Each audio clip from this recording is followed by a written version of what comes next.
முதல் வாசகம். என் ஆவியை உங்கள் மீது பொழிவேன், நீங்களும் உயிர் பெறுவீர்கள். இறைவாக்கினர் எசேக்கியேல் நூலிலிருந்து வாசகம். அதிகாரம் 37, இறைவசனங்கள் 12 முதல் 14 முடிய. தலைவராகிய ஆண்டவர் கூறுவது இதுவே: என் மக்களே, இதோ நான் உங்கள் கல்லறைகளை திறக்கப் போகிறேன். உங்களை உங்கள் கல்லறைகளினின்று மேலே கொண்டு வருவேன். உங்களுக்கு இஸ்ரேல் நாட்டை திரும்ப கொடுப்பேன். அப்போது என் மக்களே, நான் உங்கள் கல்லறைகளை திறந்து உங்களை அவற்றிலிருந்து வெளிக்கொணர்கையில் நானே ஆண்டவர் என்பதை அறிந்து கொள்வீர்கள். என் ஆவியை உங்கள் மீது பொழிவேன், நீங்களும் உயிர் பெறுவீர்கள். நானும் உங்களை உங்கள் சொந்த நாட்டில் குடியமர்த்துவேன். ஆண்டவராகிய நான் உரைத்தேன், நானே இதை செய்தேன் என அப்போது அறிந்து கொள்வீர்கள் என்கிறார் தலைவராகிய ஆண்டவர். இது ஆண்டவரின் அருள்வாக்கு. இறைவா, உமக்கு நன்றி. பதிலுரைப்பால். ஆண்டவரிடமே பேரன்பும் மீட்பும் உள்ளது. ஆண்டவரே, ஆழ்ந்த துயரத்தில் இருக்கும் நான் உம்மை நோக்கி மன்றாடுகிறேன்.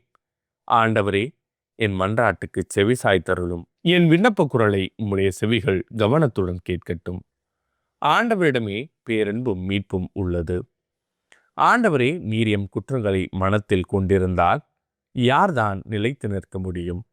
நீரோ மன்னிப்பு அளிப்பவர், மனிதரும் உமக்கு அஞ்சி நடப்பர். ஆண்டவரிடமே பேரன்பும் மீட்பும் உள்ளது. ஆண்டவருக்காக ஆவலுடன் நான் காத்திருக்கின்றேன். என் நெஞ்சம் காத்திருக்கின்றது. அவரது சொற்களுக்காக ஆவலுடன் காத்திருக்கின்றேன்.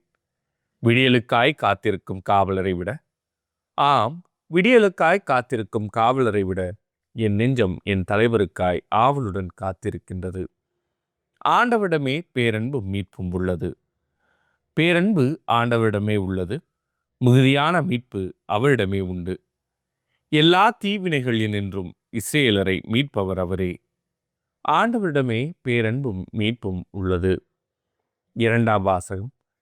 இறந்த இயேசுவை உயிர்த்தெழச் செய்தவரின் ஆவி உங்களுள் குடிகொண்டிருக்கிறார். திருத்தூதர் பவுல் ரோமேயருக்கு எழுதிய திருமுகத்திலிருந்து வாசகம். அதிகாரம் 8, இறைவசனங்கள் 8 முதல் 11 முடிய.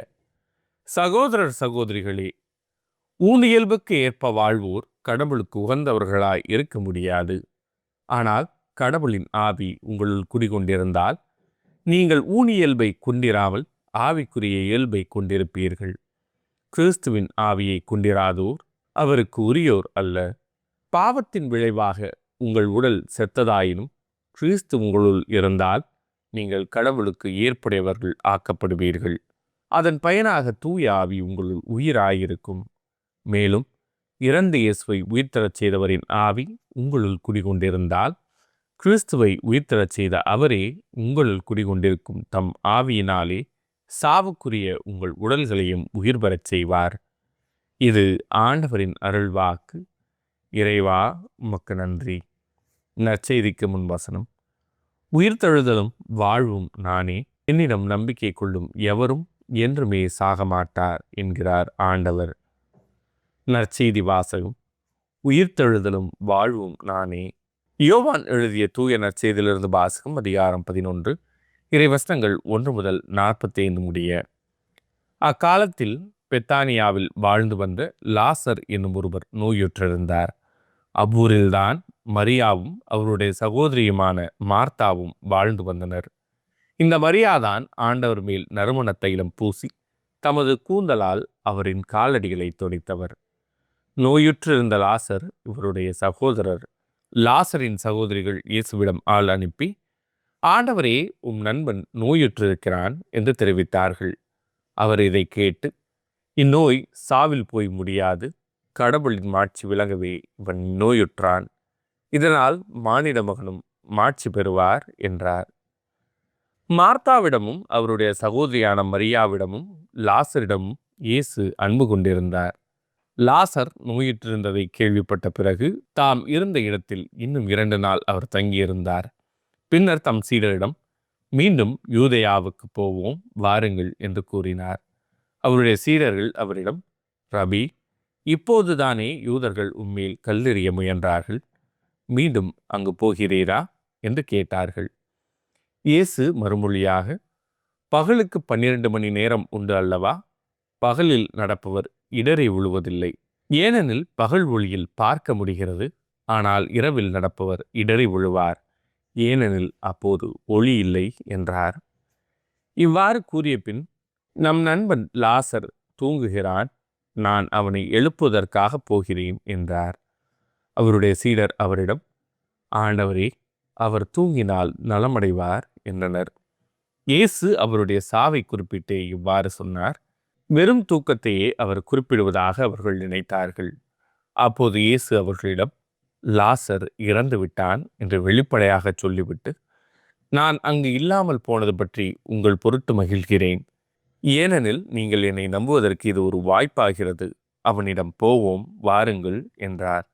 திதும் என்னும் தோமா தம் உடன் சீடரிடம், நாமும் செல்வோம், அவரோடு இறப்போம் என்றார்.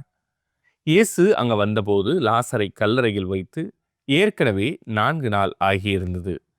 பெத்தானியா எருசலேமுக்கு அருகில் ஏறக்குறைய 3 கிலோமீட்டர் தொலைவில் இருந்தது. சகோதரர் இறந்ததால் மார்த்தா, மரியா இவர்களுக்கு ஆறுதல் சொல்ல பலர் அங்கே வந்திருந்தனர். இயேசு வந்து கொண்டிருக்கிறார் என்று கேள்விப்பட்டதும் மார்த்தா அவரை எதிர்கொண்டு சென்றார். மரியா வீட்டில் இருந்து விட்டார். மார்த்தா இயேசுவை நோக்கி, ஆண்டவரே, நீர் இங்கே இருந்திருந்தால் என் சகோதரன் இறந்திருக்க மாட்டான். இப்போது கூட நீர் கடவுளிடம் கேட்பதையெல்லாம் அவர் உமக்கு கொடுப்பார் என்பது எனக்கு தெரியும் என்றார். இயேசு அவரிடம், உன் சகோதரன் உயிர்த்தெழுவான் என்றார். மார்த்தா அவரிடம், இறுதி நாள் உயிர்த்தெழுதலின் போது அவனும் உயிர்த்தெழுவான் என்பது எனக்கு தெரியும் என்றார். இயேசு அவரிடம், உயிர்த்தெழுதலும் வாழ்வும் நானே. என்னிடம் நம்பிக்கை கொள்பவர் இறப்பினும் வாழ்வார். உயிரோடு இருக்கும்போது என்னிடம் நம்பிக்கை கொள்ளும் எவரும் என்றுமே சாக மாட்டார். இதை நீ நம்புகிறாயா என்று கேட்டார். மார்த்தா அவரிடம், ஆமாண்டவரே, நீரே மெசியா, நீரே இறைமகன், நீரே உலகிற்கு வரவிருந்தவர் என நம்புகிறேன் என்றார். இவ்வாறு சொன்ன பின் மார்த்தா தம் சகோதரியான மரியாவை கூப்பிடச் சென்றார். அவரிடம், போதகர் வந்துவிட்டார், உன்னை அழைக்கிறார் என்று காதோடு காதாய் சொன்னார். இதை கேட்டதும் மரியா விரைந்தெழுந்து இயேசுவிடம் சென்றார். இயேசு அதுவரையிலும் ஊருக்குள் வரவில்லை. மார்த்தா தம்மை சந்தித்த இடத்திலேயே இன்னும் இருந்தார். வீட்டில் மரியாவுக்கு ஆறுதல் சொல்லிக் கொண்டிருந்த யூதர்கள் அவர் விரைந்தெழுந்து வெளியே செல்வதைக் கண்டு அவர் அழுவதற்காக கல்லறைக்கு போகிறார் என்று எண்ணி அவர் பின்னே சென்றார்கள். இயேசு இருந்த இடத்திற்கு மரியா வந்து அவரை கண்டதும் அவர் காலில் விழுந்து, ஆண்டவரே, நீர் இங்கே இருந்திருந்தால் என் சகோதரன் இறந்திருக்க மாட்டான் என்றார். மரியா அழுவதையும் அவரோடு வந்த யூதர்கள் அழுவதையும் கண்டபோது இயேசு உள்ளங்குமுறி கலங்கி, அவனை எங்கே வைத்தீர்கள் என்று கேட்டார். அவர்கள் அவரிடம், ஆண்டவரே, வந்து பாரும் என்றார்கள். அப்போது இயேசு கண்ணீர் விட்டு அழுதார். அதை கண்ட யூதர்கள், பாருங்கள், லாசர் மேல் இவருக்கு எத்துணை அன்பு என்று பேசிக்கொண்டார்கள். ஆனால் அவர்களுள் சிலர், பார்வையற்றவருக்கு பார்வையளித்த இவரை சாகாமல் இருக்கச் செய்ய இயலவில்லையா என்று கேட்டனர். இயேசு மீண்டும் உள்ளம் குமுறியவராய் கல்லறைக்கு அருகில் சென்றார். அது ஒரு குகை. அதை ஒரு கல் மூடியிருந்தது. கல்லை அகற்றி விடுங்கள் என்றார் இயேசு. இறந்து போனவரின் சகோதரியான மார்த்தா அவரிடம், ஆண்டவரே, 4 நாள் ஆயிற்று, நாற்றம் அடிக்குமே என்றார். இயேசு அவரிடம், நீ நம்பினால் கடவுளின் மாட்சிமையை காண்பாய் என நான் உன்னிடம் கூறவில்லையா என்று கேட்டார். அப்போது அவர்கள் கல்லை அகற்றினார்கள். இயேசு அண்ணாந்து பார்த்து, தந்தையே, நீர் என் வேண்டுதலுக்கு செவிசாய்த்ததற்காக உமக்கு நன்றி கூறுகிறேன். நீர் எப்போதும் என் வேண்டுதலுக்கு செவிசாய்க்கிறீர் என்பது எனக்கு தெரியும். எனினும் நீரே என்னை அனுப்பினீர் என்ற சூழ்நிலைக்கும் இக்கூட்டம் நம்பும் பொருட்டே இப்படி சொன்னேன் என்று கூறினார். இவ்வாறு சொன்ன பின் இயேசு உரத்த குரலில், லாசரே, வெளியே வா என்று கூப்பிட்டார். இறந்தவர் உயிரோடு வெளியே வந்தார். அவருடைய கால்களும் கைகளும் துணிகளால் சுற்றப்பட்டிருந்தன. முகத்தில் துணி சுற்றப்பட்டிருந்தது. கட்டுகளை அவிழ்த்து அவனை போக விடுங்கள் என்று இயேசு அவர்களிடம் கூறினார். மரியாவிடம் வந்திருந்த யூதர் பலர் இயேசு செய்ததைக் கண்டு அவரை நம்பினர். இது ஆண்டவரின் அருள்வாக்கு. கிறிஸ்துவே, உமக்கு புகழ். இறையேசுவில் அன்புக்குரிய சகோதர சகோதரிகளே, நம் அன்பு ஆண்டவர் இயேசு கிறிஸ்துவின் நாமத்தின் பெயரால் உங்கள் அனைவருக்கும் அன்பையும் மகிழ்ச்சியையும் சமாதானத்தையும் தெரிவித்துக் கொள்கிறேன். நாம் தவக்காலத்தின் 5வது ஞாயிற்றுக்கிழமையில் இருக்கின்றோம். நாம் நமது புனித வாரத்தினை சிறப்பிக்க மிகவும் வேகமாக நெருங்கி கொண்டிருக்கின்றோம். அவ்வாறு புனித வாரத்தினை நெருங்கி கொண்டிருக்கும் இவ்வேளையில் இன்றைய இறை வார்த்தை சிந்தனையானது, நாம் நம்மீது நம்பிக்கை இழந்த பொழுதிலும் கடவுளின் ஆவி நமக்கு துணையாய் இருந்து நம்மை வழிநடத்துகிறது என்ற ஒரு இறை செய்தியைத்தான் நமக்கு சொல்லுகிறது. நான் இறையியல் பயின்று கொண்டிருந்த பொழுது எனக்கு முன்பாக இருந்த அருள் சகோதரர்களுக்கு வகுப்படுத்த ஒரு மருத்துவர் அவர் தன்னுடைய வாழ்வில் அடைந்த நலன்களை பற்றி உங்களுடன் பகிர்ந்து கொள்ள விரும்புகிறேன். மிகவும் அறிவு தெளிந்தவர். அவர் ஒரு மருத்துவர். அவரது துணைவியாரும் ஒரு மருத்துவர். இருவருக்கும் திருமணமாகி 5 ஆண்டுகள் குழந்தைகள் இல்லாமல் இருந்தார்கள். கடவுளின் ஆசீர்வாதத்தால் 5 வருடங்களுக்கு பிறகு அவர்களுக்கு ஒரு ஆண்மகன் பிறக்கின்றார். அவரை மிகுந்த பாசத்துடன் மிகுந்த அக்கறையுடன் அவர்களை வளர்த்தெடுக்கிறார்கள். அவர் வளரும் பொழுது ஒவ்வொரு பிறந்த நாளுக்கும் விலை உயர்ந்த ஒரு பொருளை அவருக்கு பரிசாக கொடுப்பதை வழக்கமாக வைத்திருந்தார்கள். அவருக்கு 16 வயது வந்த பொழுது அந்த பிறந்த நாளின் பொழுது மகன் கேட்கின்றான், எனக்கு ஒரு மோட்டார் சைக்கிள் வாங்கி கொடுங்கள் என்று. அவனது ஆசையை புரிந்து கொண்ட பெற்றோர்கள் அவருக்கு ஒரு மோட்டார் சைக்கிளை வாங்கி கொடுக்கலாம் என்று நினைக்கும் பொழுது அவனுக்கு வயது வரம்பு வரவில்லை. 18 வயது ஆக வேண்டுமல்லவா லைசன்ஸ் எடுக்கிறதுக்கு. அதனால் 18 வயது நிரம்பட்டு அப்போ வாங்கி கொடுக்கலாம் அப்படின்னு நினச்சிட்டு இருந்திருக்காங்க.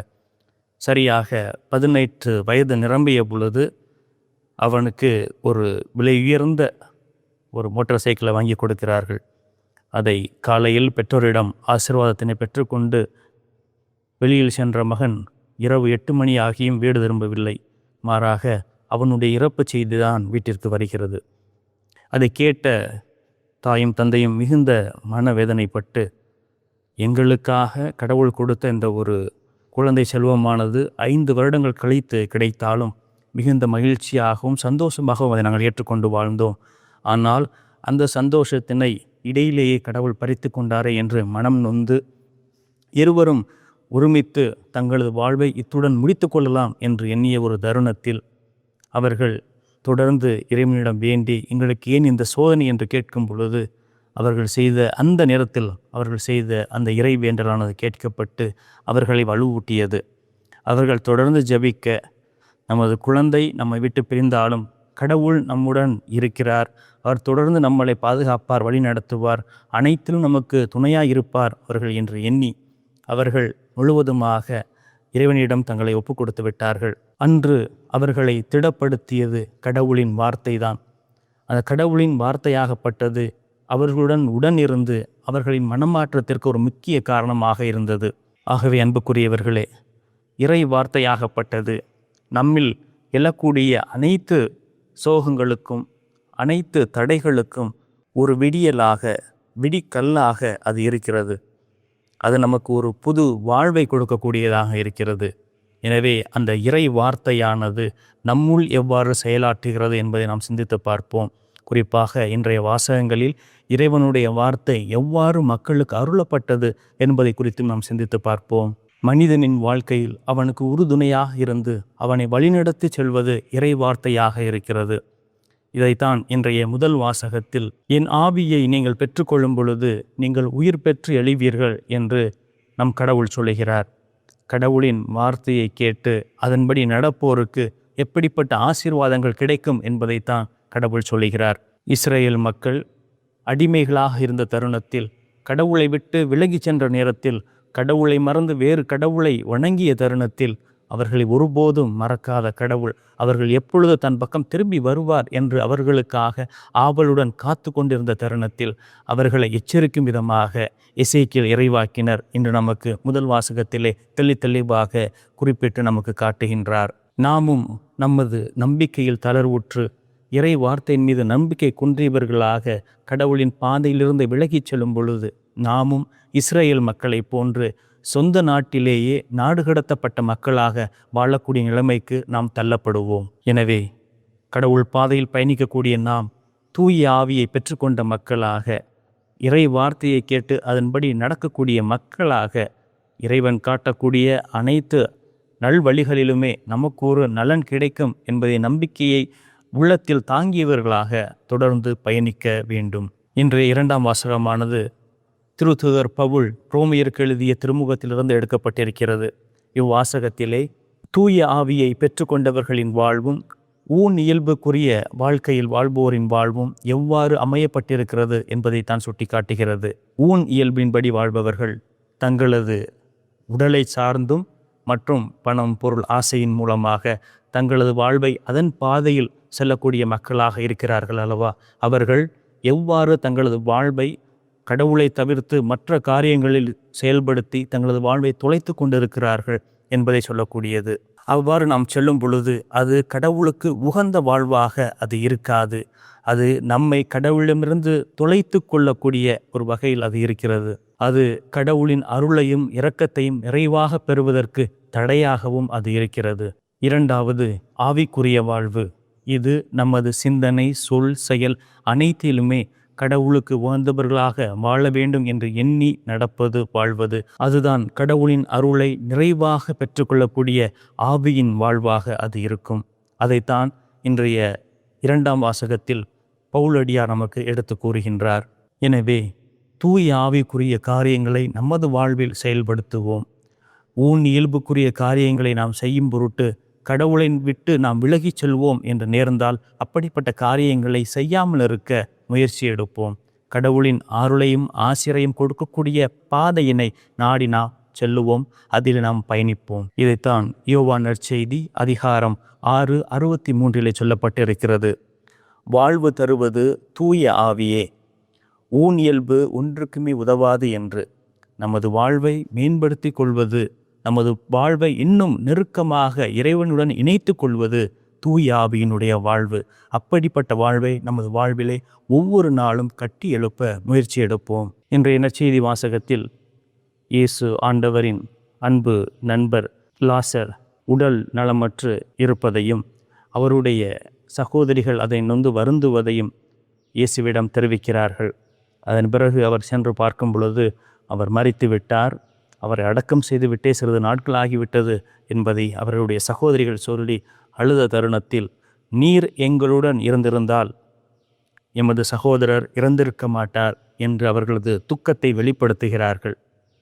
அவர்கள் சொன்ன அந்த செய்தியை கேட்டவுடனேயே ஆண்டவர் இயேசு கிறிஸ்துவும் மனம் கலங்குகிறார். அதைத்தான் இன்றைய முதல் சிந்தனையாக பார்க்கின்றோம். முதலாவது, ஆண்டவர் இயேசு கிறிஸ்துவின் அன்பின் வெளிப்பாடாக இது இருக்கிறது. ஏனெனில் ஆண்டவரிடம் உம் நண்பர் நோயுற்றிருக்கிறார் என்று சொன்ன பொழுது அவர் மனம் கலங்குகிறார்.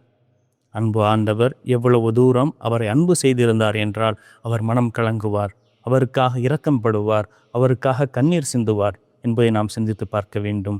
இரண்டாவதாக, அவரை பிரிந்து வாழக்கூடிய குடும்பத்தினருக்கு அவர் கூறுகிறார், நானே உயிர்ப்பும் வாழ்வும் உண்மையுமாக இருக்கிறேன் என்பதை நீ நம்புகிறாயா என்று கேட்கின்றார். அவர்கள் நம்புகிறேன் என்று சொன்னதன் பொருட்டு அவர்களின் நம்பிக்கையினாலும் அவர்களின் விசுவாசத்தினாலும் லாசரஸ் உயிருடன் எழுப்பப்படுகிறார். மூன்றாவது, தூய ஆவியின் வெளிப்பாடு. நாம் தூய ஆவியுடன் இணைந்து ஒன்றித்து பயணிக்கும் பொழுது அனைத்து நன்மைகளுமே நமது வாழ்விலும் நிகழ்ந்தேறும் என்பதற்கு இது ஒரு சரியான எடுத்துக்காட்டாக அமைந்திருக்கிறது. இறையேசுவில் அன்புக்குரியவர்களே, இந்த தவக்காலமானது நமக்கு பல பாடநிலைகளை நமக்கு கற்பிக்கின்றது.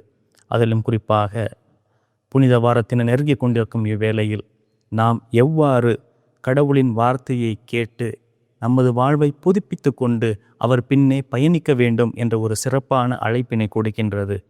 நாம் நமது தேவைகளினாலும் நமது சுயநலத்தினாலும் நம்மை மட்டும் சிந்தித்து கொண்டு கடவுளின் பாதையிலிருந்து விலகிச் சென்ற தருணங்கள், இஸ்ரேல் மக்களை போன்று கடவுளின் பார்வை நம் பக்கம் இல்லை, எனவே கால் சென்ற பாதையில் நடந்துவிடலாம் என்று எண்ணியவன் தருணங்கள், அதை தாண்டி கடவுள் நம்பிக்கையை இழந்து வேறு பாதையில் பயணித்த தருணங்கள், அவை அனைத்தையும் எண்ணி பார்ப்போம். இது நமக்கான பாதை கிடையாது என்பதை உணர்ந்து இறைவன் பாதத்திலே நம்மையை முழுவதுமாக ஒப்படைத்து அவர் பின் வருவோம். நாம் ஆன்மீக ரீதியாய் இறந்து போயிருந்தாலும், கடவுளின் வார்த்தையை கேளாமல் நாம் அகன்று சென்று இருந்தாலும், இறைவன் நம்மை நோக்கி வரக்கூடியவராக இருக்கிறார், நம்மை மன்னித்து ஏற்றுக்கொள்ளக்கூடியவராக இருக்கிறார். எனவே அன்பு சகோதரமே, நமது நிலையினை இறைவன் பாதத்தில் முழுமையாக அர்ப்பணித்து அவரே நம்மை மீட்டு அவரது பாதையில் பயணிக்கக்கூடியவர் என்பதை நாம் உணர்ந்தவர்களாக ஒவ்வொரு நாளும் நமது உள்ளத்தை திறந்து இறைவனின் வார்த்தையை ஏற்று அதன்படி நடக்கக்கூடியவர்களாக வாழ்வதற்கு முயற்சி எடுப்போம். அதற்கான இறை அருளை ஒவ்வொரு நாளும் தொடர்ந்து இறைவனிடம் வேண்டுவோம். இறைவன் நம் அனைவரையுமே நிறைவாக ஆசீர்வதிப்பாராக. ஆமீன். பாராக. ஆமீன். பாராக. ஆமீன். பாராக. ஆமீன். பாராக. ஆமீன். பாராக. ஆமீன். பாராக.